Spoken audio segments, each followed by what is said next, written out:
Good evening and welcome to the special Board of Aldermen meeting at the Salado Municipal Building at 301 North Stagecoach Road in Salado, Texas.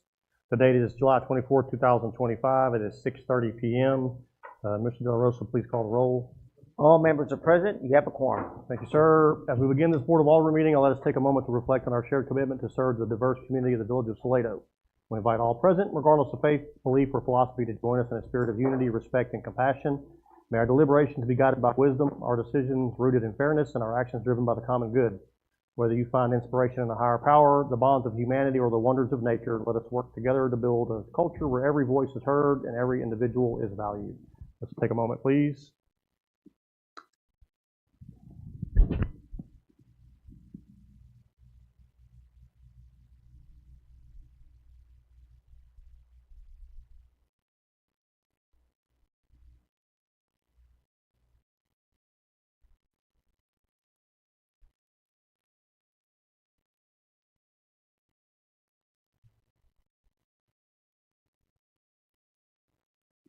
Thank you. Please stand and join us in the Pledge of Allegiance and the salute to the Texas flag. I pledge allegiance to the flag of the United States of America and to the republic for which it stands, one nation, under God, indivisible, with liberty and justice for all. Honor the Texas flag. I pledge allegiance to thee, Texas. One state, under God, one indivisible.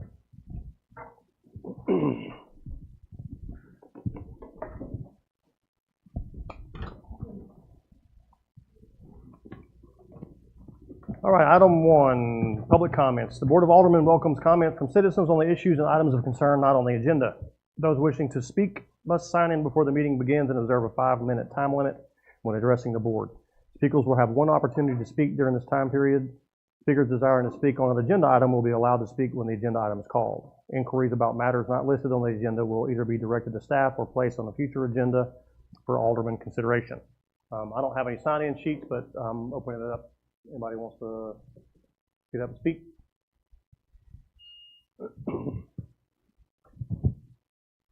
All right. Hearing none, we will move on to the next agenda item. Well, actually, on this, we're gonna do tonight a little different. This is a workshop. We're going to talk about the 24-25 proposed amending budget and the proposed budget for fiscal year 2025-26. I'm going to limit this, the first item, to a 30-minute discussion, and the second item will limit to an hour. There's just some information that we're kind of waiting on from the tax appraisal district that would give us some better idea and allow us to have some more intelligent conversation. So just in the interest of time and in getting all the information that we need to make these sort of decisions, I'm going to limit that tonight. So item 2A, fiscal year 2024-25 proposed amending budget. Mr. De La Rosa. Okay, Mayor and Alderman, let's see here. What do we have? So this is a, we've incorporated the end of, August. So the end of June's information into this amending budget. So it's going to continue to happen until about September, the first meeting in September, and then we will present an ordinance to close out the current fiscal year as it's amended, so we won't have to do it again. If we have it up on the screen for our viewers at home, and I guess you can see it also there. It's a small print. I apologize. It's difficult when it comes in worksheets and then convert them to PDFs. So, is there anything that somebody would like to start on, or Mayor, do you want to start with down the row and see any specific questions? Yeah, I'll kind of kick it off as to where how we kind of landed on some of these numbers that are here. We went through, and this is we do it every year, amending the budget from last year. We'll do it closer to the end of the fiscal year, but going through and looking and seeing what was budgeted, what our actuals are against what the annual budget was, and we made some adjustments based on historical data, whether we came in short or exceeded what we anticipated, and we adjusted those numbers accordingly. It was myself, Mr. De La Rosa, Ms. Pence was involved in that conversation, Chief Fields was in there, and our accountant, Ms. Siegel. So the numbers that you're seeing here before you are based on, you said through the end of June? Yes, sir. And we adjusted those accordingly. So that's, you got anything else to add to that? No, and the meeting that you're referencing was a year ago. That meeting. Yeah. Yes. So recently we've had another meeting, just a few of us, did not include the chief or anybody else. So that was me and you and Christy that sat down and went through these. Yeah, yes. Right, yeah. Yeah. So recently, I had Ms. Pence has been working with Ms. Whitson to work on the marketing, and then we're going to make some changes, not in the current fiscal year, but in the next fiscal year, to identify the preservations, the museums. There are statutory requirements for how to track some of these that haven't been followed. So if you might recall, the tax code, chapter 351, regulates hotel taxes. So we're going to make those changes in the following year, not in the current year. But that will also let us better track marketing. There's no line item for transportation. There wasn't a line item for actually historical. For example, the museum came under some, in the years past, when there were some improvements, balconies or something. So those are historical, right? And so it's the stagecoach end. It hits those historical sections of the statute. We want to track those better than what we're doing now. So we're going to, and we had a conversation today between the accountant and I, and then we brought Ms. Pinson to make sure that we get all those categories corrected in the next fiscal year, right? So that way there's not any numbers that shouldn't be in some place that we think it's in, because when we're looking at totals, we're thinking that that's all inclusive, and that's the way we just set up for years. And then when I saw Ms. Siegel last Thursday, I had her reach out to the chief, and they were going to talk about what some of those needs were, right? So we did cancel the flock system because we couldn't maintain it in the current fiscal year. And again, as we, and I'm not proposing that we make any changes now, we certainly can have that discussion again once we look at the next fiscal year. Okay, so conversations to continue. Mm-hmm. But I just wanted to kind of preface that there. Yeah. Okay. All right, we'll just run through this, and I'll just open it up to the members of the board. If they have questions about any specific. Just the amended budget, or the proposed amended budget, is a little easier than dealing with the new proposed budget, because these are based off of actual numbers, and you can see what we were budgeted and what we actually have spent through June of this year. So we'll just run down the line and have an open discussion about it. Alderman Sandor? I do not have any at this time.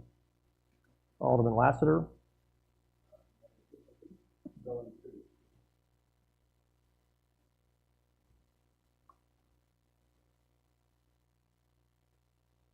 You hear me? Okay.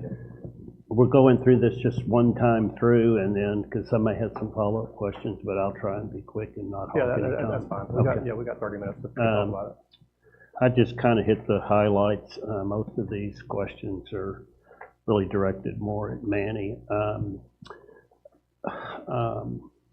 On the income side, revenue side of things, the only question I really had at this point, well, the first question was the interest income. You know, I was curious about our cash management of our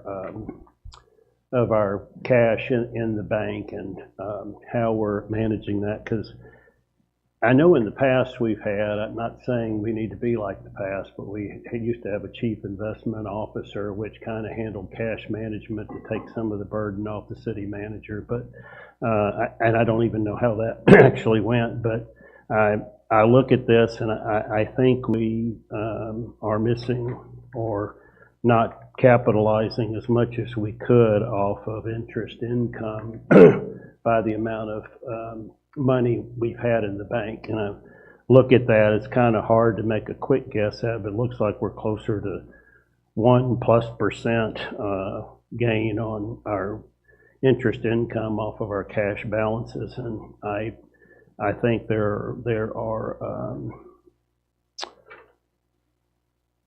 financial opportunities out there to place that cash at a higher interest rate in the 3 to 4% range. So I was looking at that as a whole and thinking, well, optimally, you might get the $30,000 or $40,000 off of our investment income if we are utilizing that. So I wanted to just point that out. We can talk about it later if you'd like to address it right now. That's okay. Yeah, I think I can give you kind of a summary. I've had these discussions, and we certainly have had some questions posed on it. You're only getting about 1% right now on those. So, for example, you just approved the Mustang Springs agreement for the partition, right? And you saw that we created an account, right? It says it's supposed to be segregated. We're segregating. We put it in the money market. Most cities do have. I have my Public Funds Investment Act training because only a city representative can sign off. We get consultants. They invest. They get paid by a percentage of their investments. Okay. So, in other words, so you're absolutely correct. Usually, city managers don't do this. Somebody on staff doesn't. They make recommendations, we move money, and that Public Funds Investment Act allows you to adopt a policy that should be reviewed yearly. Okay. And it hasn't been. Okay. But you've not had a lot of money, and right, so can we do that in the future? Absolutely. Okay. One of the cities that I've worked at, they were actually here in Marble Falls, right? But there's a lot of financial advisors. It's just negotiating their social services. It would certainly help another set of eyes, but they do. They make a recommendation, we move money. There's 2 signatures to move monies into either, the tax pool or any other investment. You adopt a policy with, 3, 5, 7, whatever it is, where you make those investments. So I wouldn't say it's a bad idea. So your last ordinance was in 2011. Since then, it was adopted by resolution, and I find no other. So it is I took my training in January this year just to stay compliant with the statute. But we can certainly do a much better job if we can get somebody to help our accountants give that advice. So it tells me when we're moving monies, right? Because your consultants can't touch your money. It's somebody at the city. Yes, I'm glad to hear you. I'd like to just follow up and say I'm pretty confident we can do better. I do understand the limitation of a small staffed government office that we have and the movement of that money. So to the extent we have someone that helps us with that, that's great. I know it can be a burden. I'm not suggesting for $30,000 or $40,000 it'd be to hire someone to do that full time. It wouldn't be worth that, but I think there's an opportunity to increase that interest at absolute minimal to no risk in the 3 to 4% range, and I think that roughly would help our future budgets by about $30,000 to $40,000 a year in income. Yes, sir. Let me, and I don't have to be directed to seek someone out. I will work on that. I'll present it to you. Okay. And we reach an agreement, you'll agree. So I will work on that. Thank you. I appreciate that. And that's actually going forward, not so much at this point as our reserves have been are low. My second question, I'm just picking the big ones, was I've gotten some significant feedback about professional fees and the fact that we have 400,000 plus of them, and I think that's right, in 2025. And could you just explain that, so not only it will help me understand, but maybe some other people listening, how we get to that? And we do have a revenue offset against some of that, correct? Yes, sir, we do. Yeah. Yes. But I don't think some people understand that, and it might help me to understand it better too, so I can explain it. But I think the question was, how in the world do we, the 400,000 of the expenses on, and I'll leave it to you. And most of them are, most of your professional services, the highest are going to be your city engineers, and then second may be your city attorney. Right. So the city engineers, in the years past, when somebody was doing a development, a plat, for example, yes, sir, would pay $200, plus we were supposed to collect plus professional fees. It's in your ordinance, probably going back to about 2015 or later back. That was not being done. So we were subsidizing much of those developments through the property taxes or sales tax, whatever was coming in, we were paying the bill.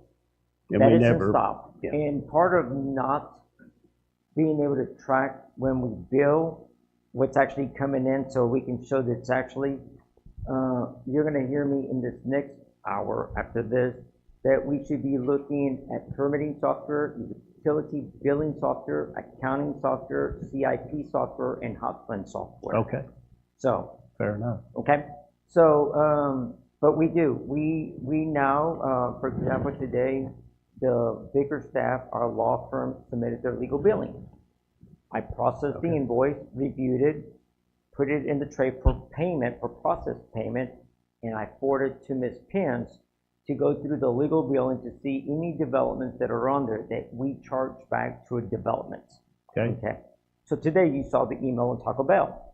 We've had a lot of, yesterday, I had 2 aldermen that walked in that we were on a Teams meeting along with the developers engineer, the Taco Bell engineer, our engineers, plus Ms. Pence and I, trying to move this project forward, which you got an update today. Those costs, the plat will be signed before we get the billing, right? You saw that it's going to be signed by Mayor Henry as soon as we get it. So how do we hold their feet that we're going to get paid? We're going to issue a building permit, but should they not pay what we owe us for engineering services? We'll have a chat before we stop building construction moving forward. You see, because it's the citizens' money, so we're trying to collect it. So that's what we're doing to kind of encourage people, pay us, keep on, and not slow them down. and when we look at this, where's the revenue offset coming back in? It's just in your income stream and it's not being identified, which is not, it's part of the problem that we can't show you exactly what we're charging out and what's being, and there are different components of the software that can track that for us better. Because right now, we're using our accountant, which is outsourced. The software, it's not even in this building, is utilizing QuickBooks. So I can't even walk in my office to see a live shot of where we are today without requesting those documents. Well, I'd like to help you with that when the time comes on your software, because I think it would clear up a lot of questions for people that say, what on earth is the city doing $400,000 and there's not a revenue offset and it's not really broken down very well. So to the extent I can help you or support you on that, I'd be glad to do it, because I think more clarification would lead to less consternation and frustration and more transparency. I appreciate it. I will reach out. Okay, thank you. I'm almost finished, Bert, I think. Mayor, excuse me.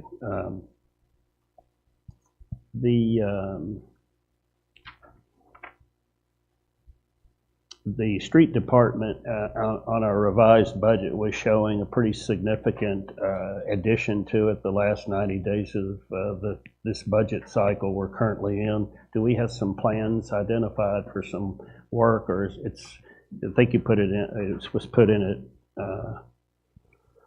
was it put in at 50,000, or am I wrong? I knew we did it on Street department. In the next fiscal year. No, it's under street supplies. It was 50, it just went to 100. Okay. What's the line on that? It's street supplies. I can't read it, 9006. That's what I need, okay. Yeah. We've only spent 6,400 year to date, and well, 8,500. The budget was 50 and it went to 100. I didn't know if there was something planned in the last 90 days of the year to utilize that revised budget number. No, there's not. We can I can tell you, because Ms. Stiegel explained, since once we started making the adjustments, when we paid out the reimbursements back to our taxpayers, Yes. we started and the sales tax has been coming in, so she started filling in some of the areas if we wanted to move forward. The problem is just not having enough time to do bids. So we were hoping that we could do certain street repairs, like you said, being able to get to that. We've for some of the right-of-ways, we pay for trees, tree trimmings and stuff out of those areas because we just don't have a line item for it. Okay. So, and I recall, so it was something that was just trying to put it in there, so in the next year, if we have the funds, that we still have a number to work with. Okay. My last item, I guess, was when I look at the bottom line on it, for the final projected year to date, it including the $468,000 refund, we are essentially projecting, with 9 months actual, 3 months left, a deficit of about only, well, not only, $136,550. Is that right? Yes, sir. Okay. That's a lot of progress from where we were. Yes, sir. Thank you. No more further questions, Mayor. Thank you. Mayor Pro Tem Hurst. Alderman Dutch. Most of them, we kind of went over this in the last, but just from my education and maybe other new aldermen, franchise fees doesn't seem like it's peanut butter spread. It seems like all of a sudden, because like, for example, cable franchise, we're at 12,000, and then the amended is 24,000. So 50% of what we're going to spend is going to come in the last 3 months of the year. Yes, sir. They don't, yeah, the franchise fees get paid either every 6 months, so they don't come in monthly stuff. Yes, sir. Okay, it's not like, okay, so that's, No. and then some of the other questions, I mean, the good news is our sales tax really helped us get through this tough time. So for all the small business, everybody out there, keep selling, that's awesome. Because it looks like, generally speaking, off our original budget, we're only 70K off from the original budget. That is correct. So that's, considering what we had to take, that was great that we're seeing that type of revenue from our sales. Hopefully that continues. Just so I was understanding that. And then office supplies, small thing, but we moved that budget to, it was up to 10 grand. Initially, the original budget was 6 grand. I mean, what's driving all the increase in office supplies? I know I'm getting down to. We generate a lot of paper documents, a lot more files. We're actually, we may even be paying for the storage of files out of that line item, the storage room at Amy's Attic.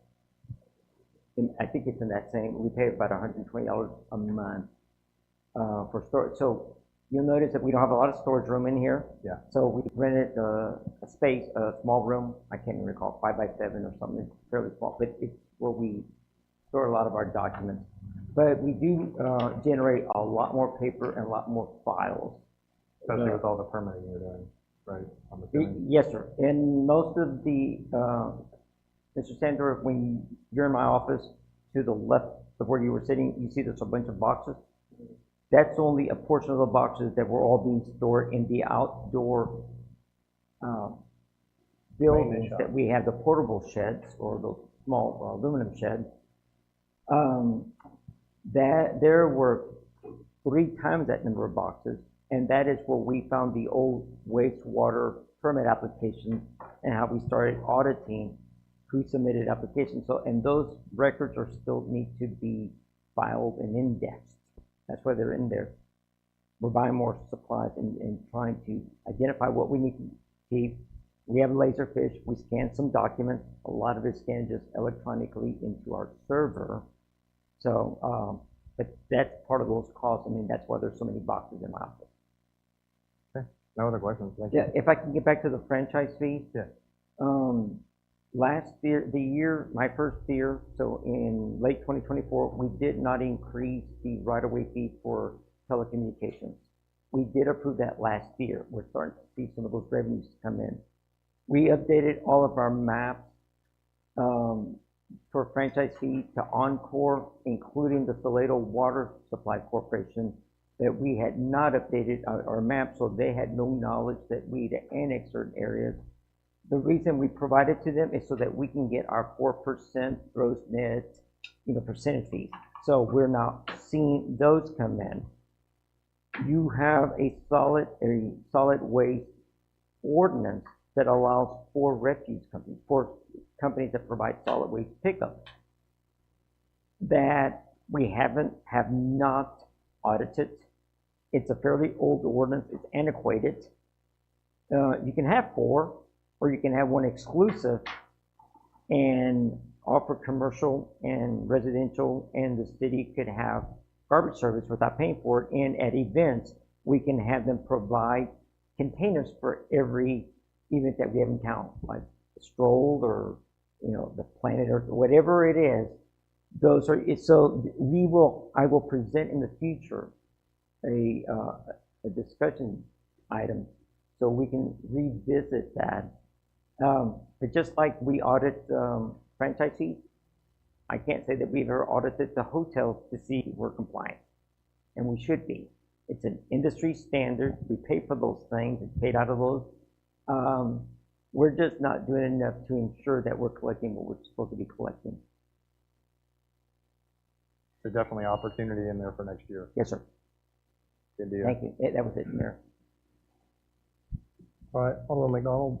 Yes, before I ask a question, in general terms, Alderman, just so I can follow along with you, if you have a question about a line item, if you could give us the line item number too, so we can all follow along for your concern.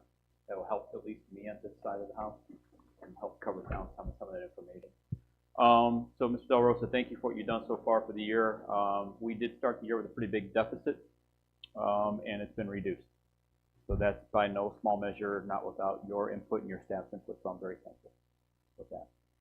When it comes to anything else on this budget, based on the draft in and of itself, I went over it numerous times, and just for publicly, I've already reviewed this, already had a conversation with the mayor about it. I don't have any further questions, so thank you for what you're doing, and nothing else, Mayor. All right, thank you. Anything else, Mr. Del Rosa? No, sir. Any other questions from the board? No, Mayor, All right. thank you. Any public comments on this item? All right, hearing none, we will move on to the next item, which is 2B, the fiscal year 2025-26 proposed budget.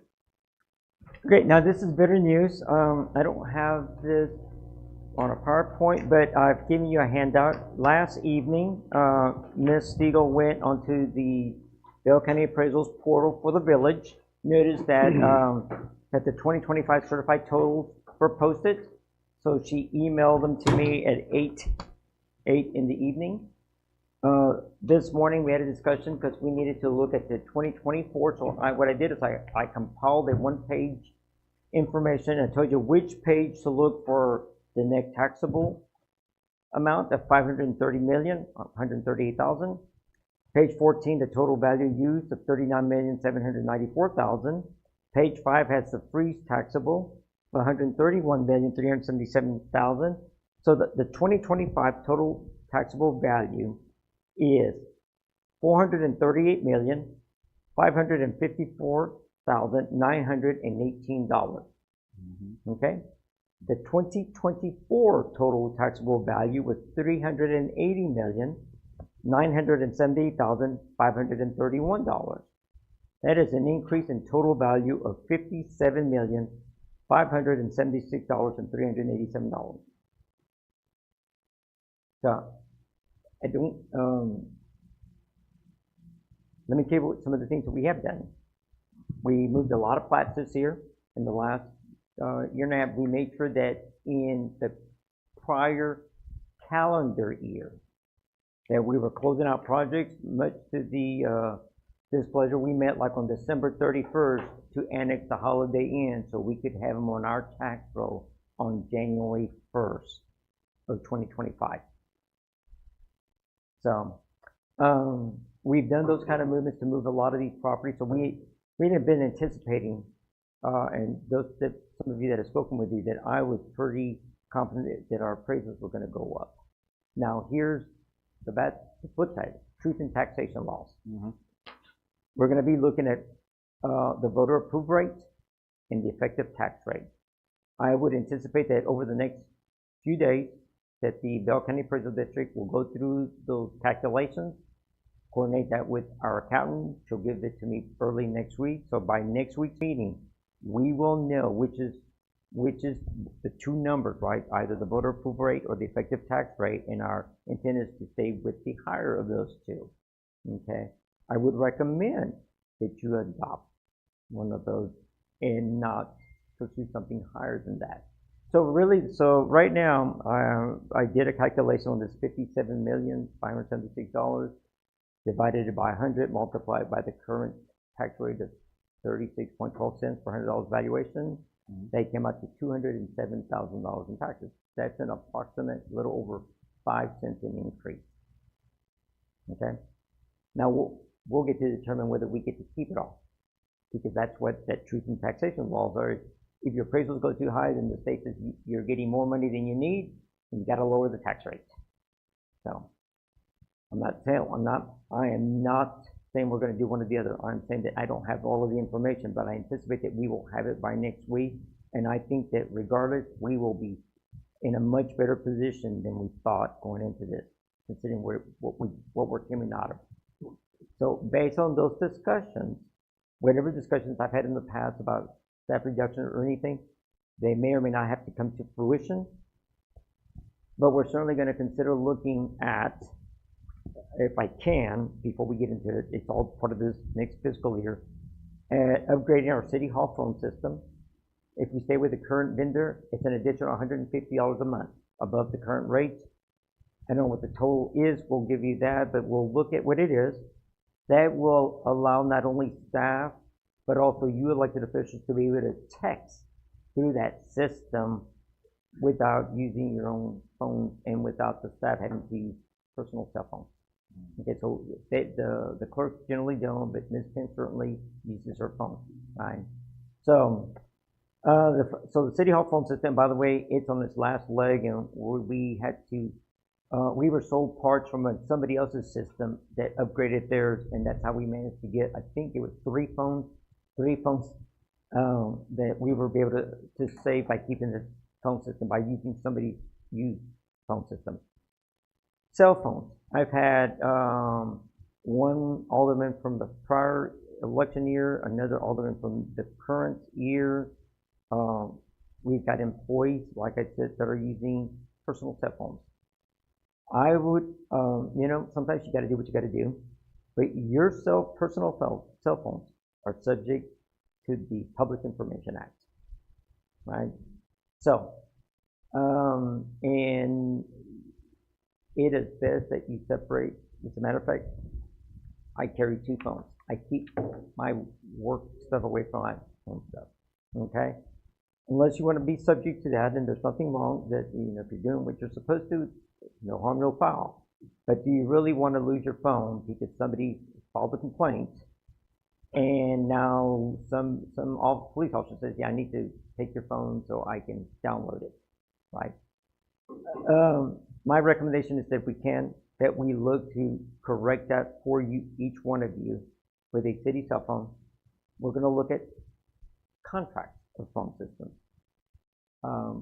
The Department of Informational Resources at the state has vendors that are on those systems, AT&T, T-Mobile, Verizon. Sometimes when we look at this, we can make upgrades to the police department cell phones, get them tablets, get you cell phones at a much cheaper rate because it just hasn't probably been visited in a while. We currently have Verizon.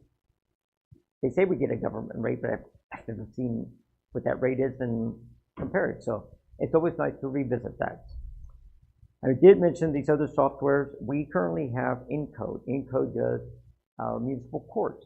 Encode is owned by Tyler Technologies worldwide. Tyler Technologies got into the police software business, as far as I can think, back 20 years ago. So they buy these companies. So, and there are components to be able to buy components to add to the Encode or Tyler Technology. And again, we can look at others just to see what we've got. But most small cities like us utilize like Tyler Technology software because we buy the module, then you pay in modules are roughly $20,000 in that range. And then you pay a yearly subscription. Makes all of the updates, any changes in the state legislature when it comes to taxes, tax fees that we collect for traffic or any fees that we're supposed to collect, it updates that information into the system. So we don't have to have our IT looking at it. But there are, can we get the permitting? Right now, you are dependent on Bureau Veritas. We outsource inspection services. You're also paying premium because it's their software. So when they send us inspection reports, we download it, we make copies of it, and then we type it into an Excel spreadsheet because we don't have software to do our own tracking.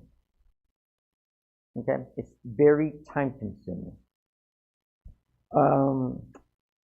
If you want to look at other vendors, there's nothing wrong with that, and I suggest that we are in the future, just because I think that we need to get those costs down, because we're collecting for another company and we're not getting much for our administrative fees. All right, so if we save builders, developers fees, and it's much more competitive, and we cover our costs, I think everybody will win. But I do think that we are paying more than we need to, because it's not competitive right now. That software should be ours on our servers, and we maintain it into perpetuity as part of our record. So again, it's dependent on a third party. Same thing with utility billing. We do it. It's done through QuickBooks. We go through and generate a bill. So think of it this way: if you wanted to collect a road maintenance fee from residential and commercial, right? You would need to send a bill. I mean, you pass an ordinance, you set the formula, and you send a bill. You don't have a way of doing that today. So conversations I've had with the mayors, maybe we outsource some of the billings that we need to the wastewater with our water supply corporation, but then you're dependent on their system. And they collect the wastewater bill for us, and then we pay them a service fee, just like they pay us a franchise fee. Right? You got to cover their costs. It's their software. But as you continue to grow, you should have your own systems. So you should really look at a utility billing to be able to handle billings. And should you want to do something, to use your word, out of the box, something that is different, then you've got your own software and you have staff that can manage that for you. Okay? Same thing with accounting. We use QuickBooks. Not here. You can get QuickBooks even on the cloud now, right? It's buying it. But if you're going to go through that expense, do you want to do that now? Get larger in a few years. I mean, within 5 years, I think your population will change, your demographics will change, and then you go, QuickBooks doesn't work as well, and we should be looking at a software that a small city uses, and then you'll be trying to convert again, right? Fortunately, some of these softwares now are compatible. They talk to each other, but some of them are not that friendly. They don't speak well with each other. Capital improvements. We've had 3 TechStop projects, 1 EPA, and 1 the federal appropriation for West Village Road. Those are 5 projects. And we haven't even adopted a capital improvement plan to incorporate that into our budget, and that will be forthcoming in this upcoming year. But again, if you want to track what we're paying out, what the grant award is, what we're paying our engineers, what we're paying for construction, those programs can give you a snapshot that we just export it and send to you, and you can see it all there. Okay? So I think that we're working harder than we need to. There's technology that's affordable, and if we're in the position that I think we will be, we need to provide those quality of life improvements, right? We need to mow the yards, mow our parks. We need to do a better job on Main Street, better job at the gateway signs, the entry signs. We have signs, and then on the backside, we have another planter that, nicely looks like a safari. Okay? So trying to balance those quality of life amenities and improvements for visibility, and along with trying to get us to where we need to be, is the balancing act. That's where you and I need to be discussing how much. There's I am not proposing we're gonna get all these softwares. I am proposing we need 2 or 3 of them. We start somewhere and then we work it in. The CIP, capital improvement plans, you've got 5 projects. Those are still manageable. You get into larger projects, longer projects, they're not gonna be as manageable. So we just need to work toward that, and we will structure a capital improvement plan to be able to implement those future improvements. That's all I got for now, Mayor. Of this 57.5 million, and I know we don't have all the information back yet of increased total value. I imagine Holiday Inn is included in that. Maybe the new appraisals for Water's Edge, because previously it was showing that there were just slabs out there, and we know that that's not correct, and that was identified here this year. I guess my concern is, does this number reflect them backing out the 50% of what we have to pay back to Sanctuary? Or is that No, it does. They don't know that. The appraisal district wouldn't have that knowledge, right? So we would go through those calculations. We've gotten a much better job now in this last year when we made those payments. We are now starting to, we know what we've got to pay back. And those are, it's not anybody's fault. These are just raw numbers. These are just raw numbers, exactly. Okay. So when let me tell you about Water's Edge and the townhomes. Even though we didn't file a plat, we filed permits or more permits. So we send those in, the appraisal district, and looked at what's on the ground, because there wasn't a true plat filed until recently. So, but every permit application for anything, whether it's a fence, a house, is reported to us. The appraisal district requests a list of all the permits that we've issued, and that's how they start appraising properties based on those improvements. They go that it's still under construction, but when it's completed, it really, those values skyrocket. Sometimes it's just land under construction until it's completed. That's why we try to push these very quickly. Not any different from Taco Bell, right?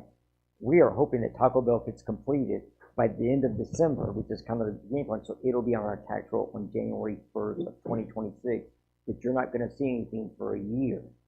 But you are going to see sales tax, collections, and, and that's it really, the property audit you're seeing for years down the road. And while I'm thinking of that, we had an internal conversation with Vincent. We believe that a lot of your sales, alcohol, beverage, and your sales taxes come in from the Stagecoach in restaurants. So the Stagecoach in restaurant is one of the targets that we've seen an increase in. We believe that's where a lot of the funds are coming from. So they've got an awful lot of activity. They're seeing it. So I mean, you got to think back. Well, what's changed? Who's struggling and who's not struggling? McDonald's was having difficulty getting enough workers to keep their doors open. Others are, but they have been pretty steady down there. So, we hear the hotels. Some are hurting, others are not. Right? I mean, we've heard that recently from our friends to the north, the Holiday Inn and the Days Inn. So, but we're seeing it in other areas closer to the Main Street area are doing better. So, again, it's very fluid, and without being able to see their sales tax payments, I mean, it's just it's a guesstimation for us. Where do we think it's coming from? That doesn't make sense. Okay. Anything else? No. All right. Alderman Sandor. No question. All right. Alderman Lester. I always have questions, but to your comments about technology and administrative information, it's sorely needed here. Yeah, I'm used to looking at better financial information than what QuickBooks will provide, so I understand that's handicapping you. I also think I'd love to see that, those 4 or 5 priorities from an administrative efficiency standpoint kind of be itemized, prioritized, and some general range of cost to fix that as we look at capital improvement plans for the future. So maybe we can pick 1 or 2 of those a year and incorporate that into efficiency. Because if we don't, and we're assured to continue to grow, we're just going to get that much further behind. And there's so much, I'm a dinosaur in technology, but there's so much efficiency and information available through those. The need for increasing staff as a cost versus the need of increasing technology can be very enlightening and very cost effective as we grow. So not only do I think we need that as this town continues to grow significantly, I think it will also help to minimize internal staff growth to service those functions that technology today can handle. So I'd really like to see, when we get into capital improvement plans, some idea of those 4 or 5 projects and just ballpark numbers of what that would take to bring those in. And so we can start planning on that. I think those are important issues. Not necessarily be seen by everybody, but the technology will improve our efficiency greatly. So I encourage you to do that. Yes, sir. I will. I'll prioritize the top 2, and I can see it right now that I'm looking at an accounting software. And even if we stay with QuickBooks, it's something that we can see here. Perfect. Because it keeps our costs down. But permitting is something that we have a lot of permits that we issue, and those are the 2 most important to me currently. They're all important, but if I have to prioritize, and I've been thinking about which one, but I am already working on getting cost estimates for you. If anything, it will at least be listed on a capital purchase plan, and then we will have a capital improvement plan. Any large purchases. How do you define a large purchase? I don't really know, but to me, if it's over $10,000, we should list it. If we're buying a copier and it's $17,000, it's a capital purchase. We need to list it. I agree. So I do believe in capital purchase plans. I believe in capital improvements. And if we need to do staffing, we will figure out a staffing plan over a period, whether we do or not. But there's no way for us to, right now, we're just doing everything off the cuff. I see that. Yes. Will do. Thank you. Good. And another thing on the accounting software is a priority. That we talked about the permitting and inspection software. Is as we look forward to the future and more potential growth, or not potential, what's going to happen, making sure that this fintech all will communicate with one another, the financial technology, whether it's the accounting software, and then what permitting or inspection software can feed into that, what payroll software can feed into that, so that everything's communicating and running all cylinders, instead of having to use 4 different types of software to do 4 different things. All of it comes together and into one hub, I guess. So that's something, and I know you probably know that, but I just wanted to say that whatever we're going to look at, make sure it's compatible with all the other softwares that are out there, and see which one is going to be best suited for us. All right, Mayor Pro Tem Hurst. No question. Alderman Dutch. Yeah, so sounds like we'll get more information here shortly, but one question I had on the sales tax for next year for the preliminary budget. You have it at $975K.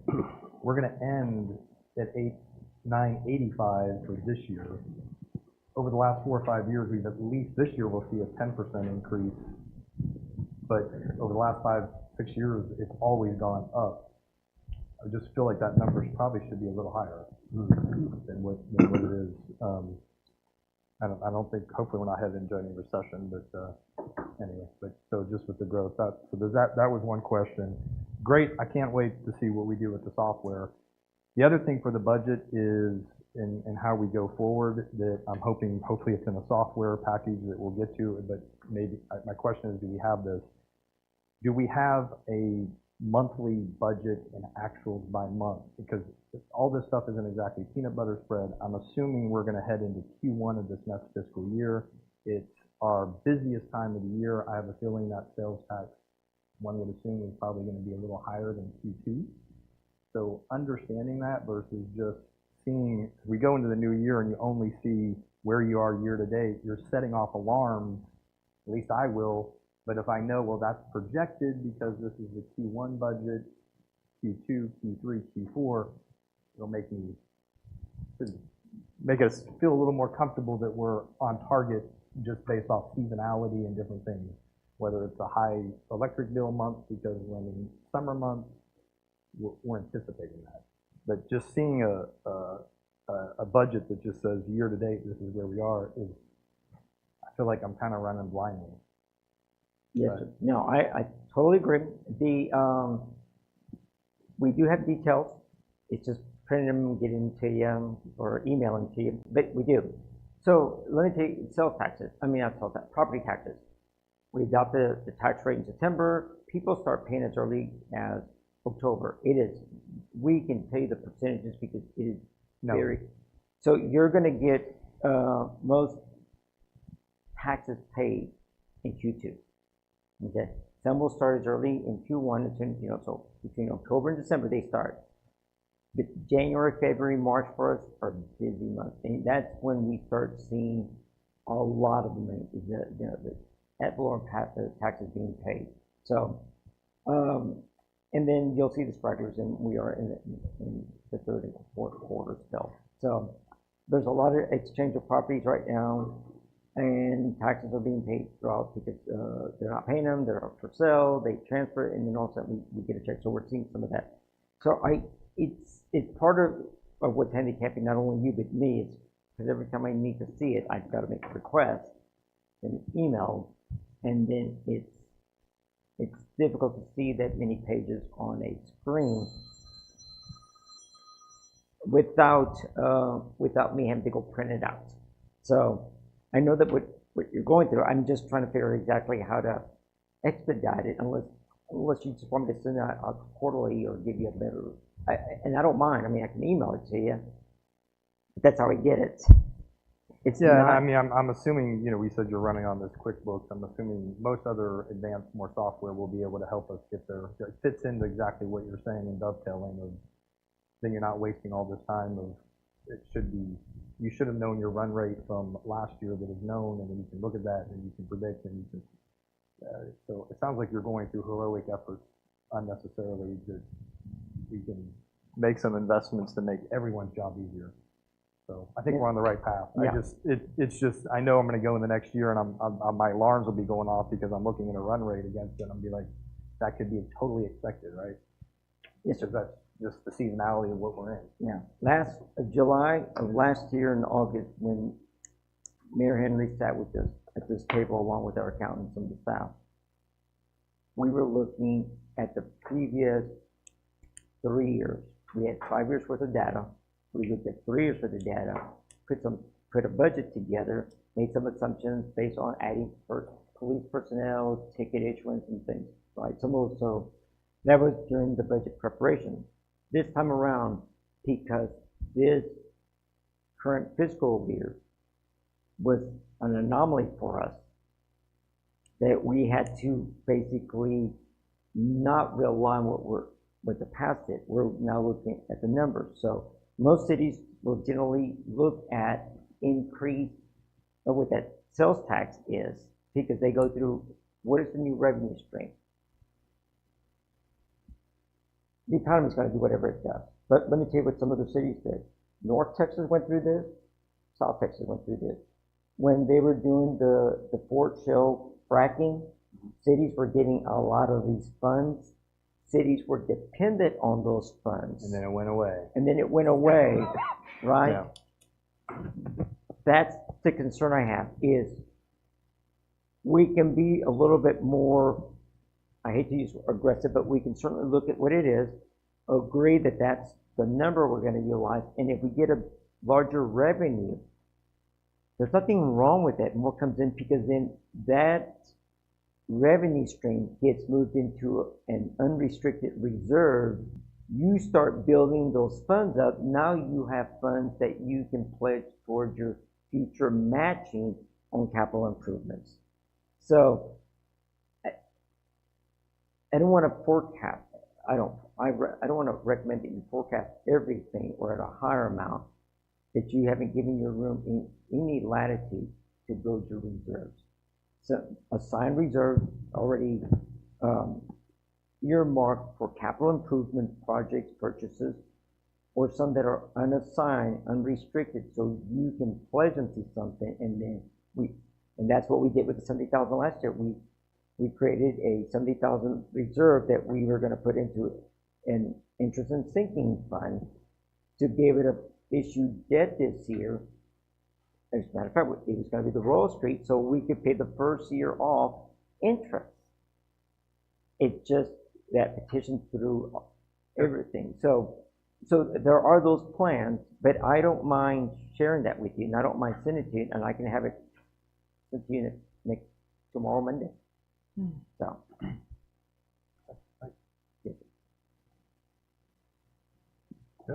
Yeah, I'm good, thanks. Alderman McDonald. Yeah. The topics I want to talk about, Mr. De La Rosa, is cost versus time versus staff numbers in general terms. The reiteration for the potential for cell phone service and office service when it comes to telecommunications, software, and the last one's going to be a conversation about the potential, and for the board obviously, as intent to potentially create a building inspector position maybe in the community. And so I'll start with that one first because everybody else talked about most of the other stuff already. So when I came on board last year as an alderman, I paid attention to the resistance that we received from developers, functionally to be fair and clear, they weren't real poignant about getting their permitting done. What I mean is not the money collection part as far as follow through or getting it done in the first place. I know we spent a lot of money with MRB. We spent a ton of money with MRB. And so I waited a whole year. I did have a very light conversation with you. I think I had a light conversation with the mayor at the time, just in general terminology. What would it be like to do this? And at the time, the conversation was, we really don't have the resources or the money to do it based on, as we've all heard over and over again, the elephant in the room when it comes to a rollback on potential taxes. Okay. What I am getting to now is this: putting into perspective that we're looking down the development barrel of a Royal Street project. We have the functional 5 projects that you put your fingers up to, as well as continuing development within our purview within the village. I'm just asking for potential in the spitball. What would be the difficulties or the options of us looking at a cost analysis and bringing somebody to fill that capacity, but that capacity in simple terms would be funded by the revenue that would be derived from those inspections? That's my first question on that, so I'll pause. Okay. So to bring on a full-time inspector, yes, besides an inspector that's qualified, how many hours, how fast can we turn around, what's the planned review time, is its availability in the essence. So right now, we use Bureau Veritas. They likely they've got a regional manager, he's got an assistant, even the regional manager, Michael Olson, inspects. And then there are probably, I see as many as 4 names that pop up that are inspectors. So that is 6 people inspecting. Every day, if you call by 4 p.m., you have an inspection next day. Mm-hmm. One employee will not do that. You have more buildings in every building's got anything from the foundation to the framing to the plumbing, electrical, all the mechanical, electrical, and plumbing, right? All these inspections coming up. So, and if you've got a full-time inspector and doesn't have a certification to be a plumbing inspector to the state plumbing board, then you have to outsource that out because you're required to have it. one in the statute. So my suggestion is that if you work toward that, and there are cities in this area, large cities, that have inspectors, but when they get too much work, that spillover is outsourced to companies like Bureau Veritas or ATS, another builder, or Safe Build, other companies. But they use it to supplement their force depending on who's available, right? So you start out slow, start adding your staff, and then start cutting back, assigning projects out, and taking more in-house until you build up to that. So they would be busy every day, right? So that would be a good thing in theory. yeah, it would be, but you can't put that burden on one. Can't do the inspections if he's doing the plan reviews. Right. Right. They're time consuming and if you don't get the inspections the next day, that expectation is turning around the next business day, you're gonna get builders upset. So so my own correction, I didn't mean MRB, I meant Bureau Veritas. That's what I thought you meant. Yeah, Yeah. yes, sir. So I want to correct that for the record. And so the reason I brought that up is because I just want to at least propose it as a thought process for the board and for the administration to consider, because I'm looking at the cost analysis of what we're paying Bureau Veritas, and it is my opinion that sure they can't lift. They're not Atlas. They're not going to lift the village world on that conversation. Not one person, but that one person may have the potential to help belay and maybe deal with some immediate needs that we do have in the village when we need an immediate turn. Maybe we need an enforcement conversation that may be out there that would probably remove some of that burden in theory from our law enforcement officers as well. So like in other words, a person between. I'm looking at it from that point of view. So I'm just all suggestion and conversation based on budget. And I just want to see if the juice is worth the squeeze, is my way of saying it. This is part of the issue, and we've looked at it, and many times the mayor gets copied first. Yeah. Especially if I think somebody's gonna reach out to him and complain on my office. We had a swimming pool that went in on Old Mill Creek, right? We saw the pool, and then we saw a retaining wall. The argument has been is I don't need a permit for a retaining wall. It is not, that property is not on a designated floodway, but there's a 36-inch culvert underneath the roadway adjacent to this property. So it is a floodway when it rains. It was interesting. I probably spent the better part of 3 hours going back emails with the property owner. Finally, Ms. Pence, I saw the email, said, tell me what's under what laws or what's your authority. I cited the floodplain damage ordinance, how we regulate it.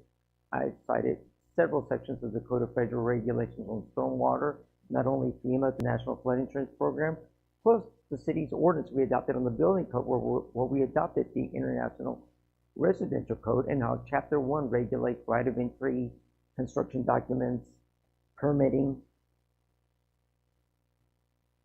I think we finally saw the light.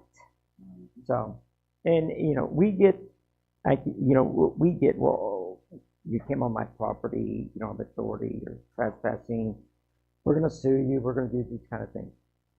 Nowhere in any of my responses did I take a bite to that.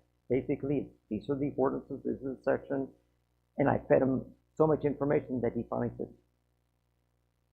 if I get an engineer and send you a letter, will that work? I said, you get an engineer, hopefully he's got a certified floodplain manager certification, and you we'll send it to our city engineers, and then we'll give you a response. Now let me explain. FEMA does regulate undesignated waterways. It's in the statutes, right? A lot of your creeks around here are dry until they're not, and they're not on FEMA's floodplain maps, right? So, and he cited the 2008 ordinance. He says, well, your ordinance says that that only FEMA designated waterways regulate. I said, yeah, but the Code of Federal Regulations supersedes city ordinance. It's a federal law. So it's an education process by the alderman. Bureau Veritas, having gone to inspect that pool, should have called it out. Did not. And that's part of the support factor, if I can interject on that, of why I would really like for the board and the mayor, but the administration equally, to look at this recommendation in a serious light based on that.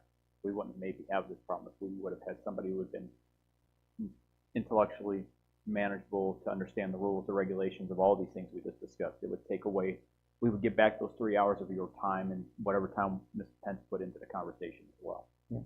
So when you outsource professional services, and it's, you know, not, they're paid an hourly rate. If you talk to our wastewater engineer, it's $215 an hour. I think Solomon Thomas is probably at a higher pay than that. If you talk to our city attorney, and some people try to reach out to them, they won't discuss anything with anybody unless I give them authorization. That's $245 an hour. Okay? That's a discount for an attorney. It is. Most people don't realize it is good, but it costs money to do business. So an employee that works for the village is going to be much more dedicated than some of the outsourcing.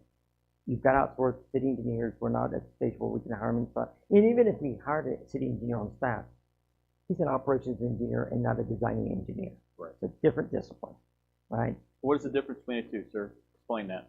Okay, most of your city engineers, like when you outsource with MRB or anybody else, they design roads, bridges, curbs, gutters, sidewalks, whatever it is. Right. But they are not practitioners. They're not, if you've got a problem with a sewer line or a lift station in the middle of the night, or you've got a collapsed water or sewer line, they wouldn't tell you, they wouldn't know how to fix it.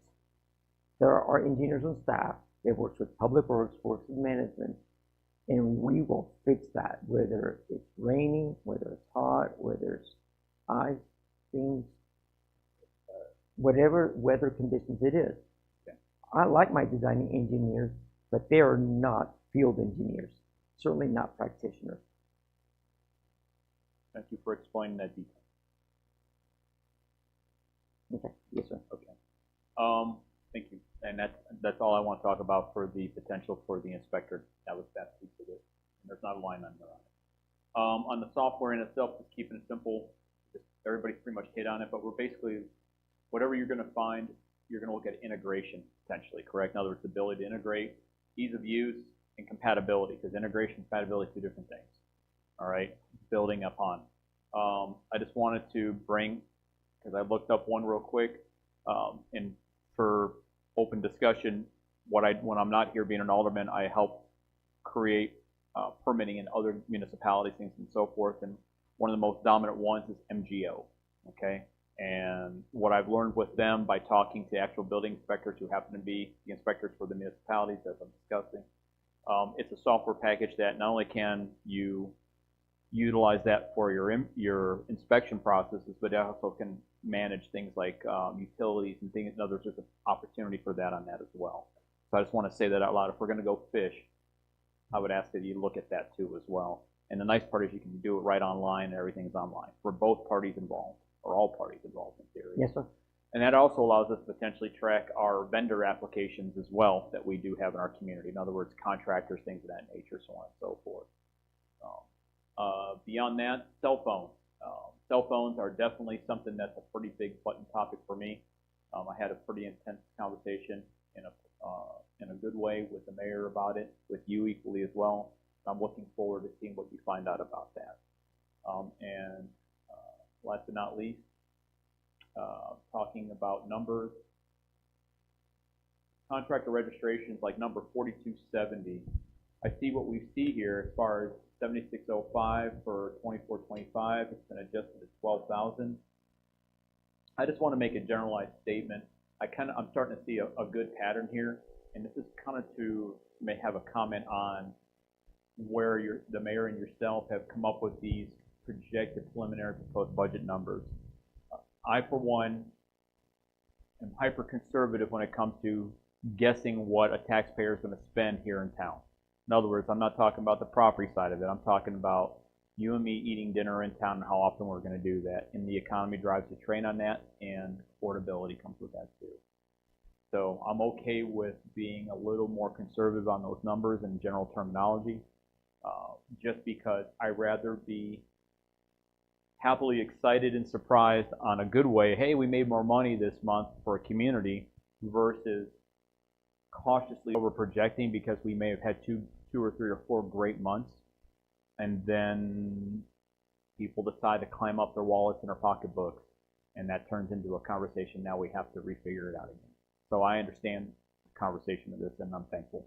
So other than that, thank you for answering my questions, and Mayor, I have no further questions. Thank you, sir. Thank you. Mr. Del Rosso, you have anything else you want to add? Okay, any public comments on this?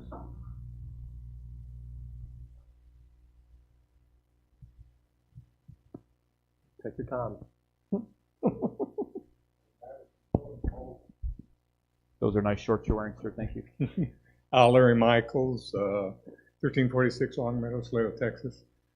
First, I want to thank the mayor, the board, and the staff for doing a pretty darn good job this last year, bringing in the risks that the village was facing. A couple of things I didn't see is, one question is the escrow debt, the $900,000. Is that ever going to be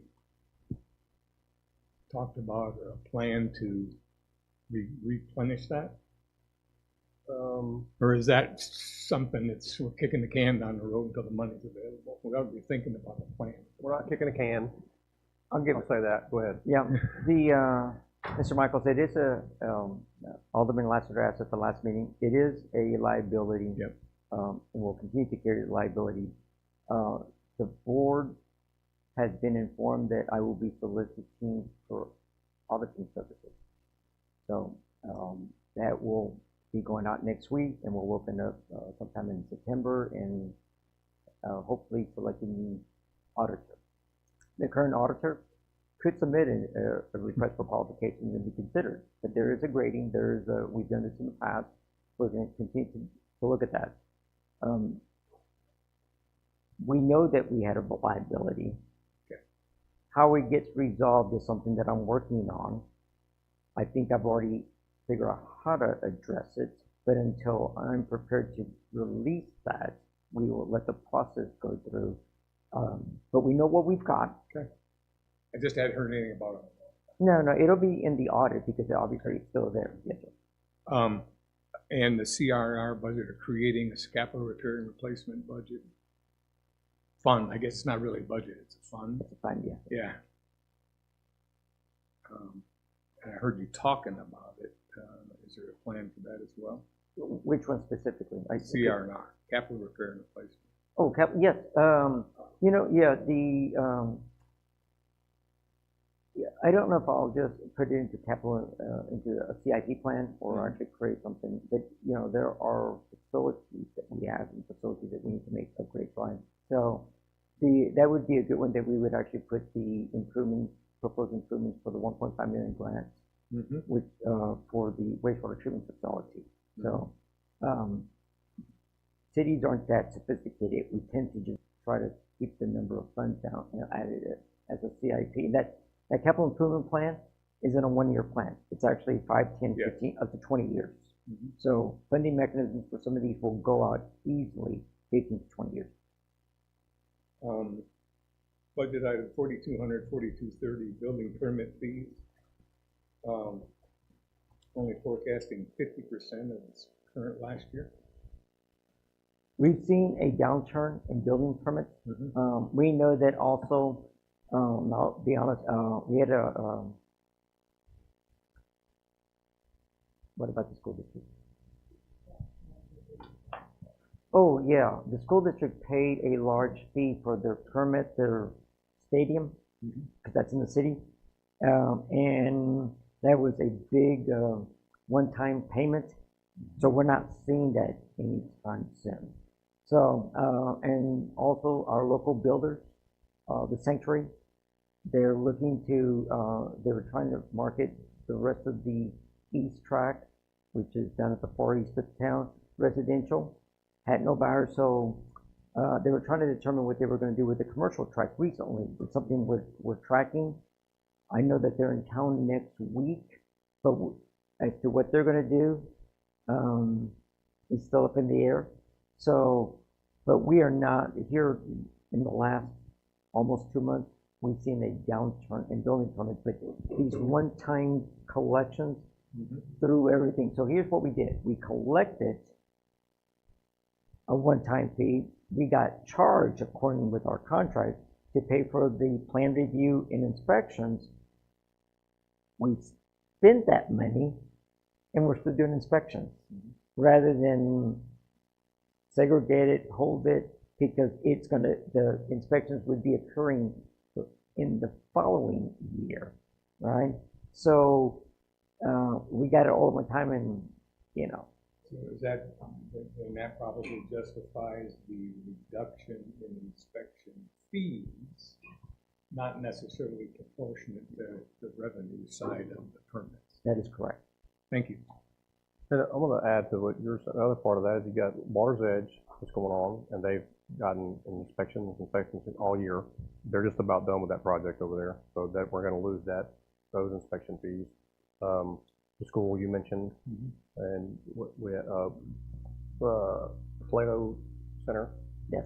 That was a lot going on in that.